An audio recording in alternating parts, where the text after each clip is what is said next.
எல்லாருக்கும் வணக்கம். நான் நிவாஸ் சேகர். நம்ம சேலஞ்சோட 23வது நாள் இது. இங்கே எல்லாருக்குமே பிரச்சனைகள் இருக்குது. ஒரு பிரச்சனை வந்துச்சுன்னா அதுக்கு உடனே சொல்யூஷன் எனக்கு கிடைக்கணும் அப்படின்னு சொல்லி எதிர்பார்க்காதீங்க. சில பிரச்சனைகளுக்கு கொஞ்சம் லேட்டாக கிடைக்கிறதா நல்லதாக கூட இருக்கலாம். ஸோ காலம் எல்லாத்துக்கும் பதில் சொல்லும்.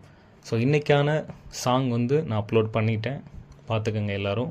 அண்ட் நம்ம சேனலை சப்ஸ்கிரைப் பண்ணிக்கோங்க. ஏன்னா தினம் பாடல் கேட்குறதா இருக்கட்டும், அண்டு நம்மளோட ஒர்க் அவுட் வீடியோ அண்டு கதையும் உங்களுக்கு அப்டேட் ஆகிட்டே இருக்கும். ஸோ இன்றைய நாளுக்கான கதை. கதைப்பக்கம். மாமல்லபுரத்தில் மலர்ந்த காதல், பாகம் 23. மித்ரா தனக்கு முன் அமர்ந்திருந்த ஆதவனை பார்க்க ஆதவன் ஒரு சிறு புன்னகையை சிதறவிட்டான். சிறிது நேரத்தில் மித்ராவின் முகம் இறுகிவிட ஆதவனுக்கோ சிரிப்பு இன்னும் அதிகமானது. ஆதவன் எவ்வாறு ரயிலில் ஏறினான் என்பதை பார்ப்போம். அன்று மித்ராவின் நினைவில் ஆதவன் இருக்க மாறன் உணவு வாங்க கடைக்கு சென்றான். என்ன செய்ய, என்ன பிரச்சனை இருந்தாலும் சாப்பிட்டுத்தானே ஆகணும். மாறன் கடையில் நின்று உணவு வாங்கி கொண்டிருக்க சுவாதி மித்ராவை சென்னை செல்லும் பேருந்தில் ஏற்றி விடுவதை கண்டுவிட்டான். மித்ரா அமர்ந்திருந்த பேருந்து கிளம்பிவிட மாறன் சுவாதியிடம் சென்று தன்னை ஆதவனின் நண்பன் என கூறி ஆதவனின் நிலையையும் விளக்கினான். சுவாதிக்கும் மித்ரா ஆதவன் சேர வேண்டும் என்ற எண்ணம் இருந்ததால் மித்ரா ஏன் செல்கிறாள், எதற்கு செல்கிறாள், எங்கு செல்கிறாள் என்று கூறிவிட்டாள்.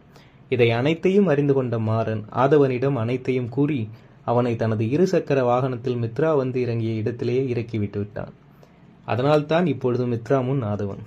தொடரும். டாடா, போயிட்டு வரேன்.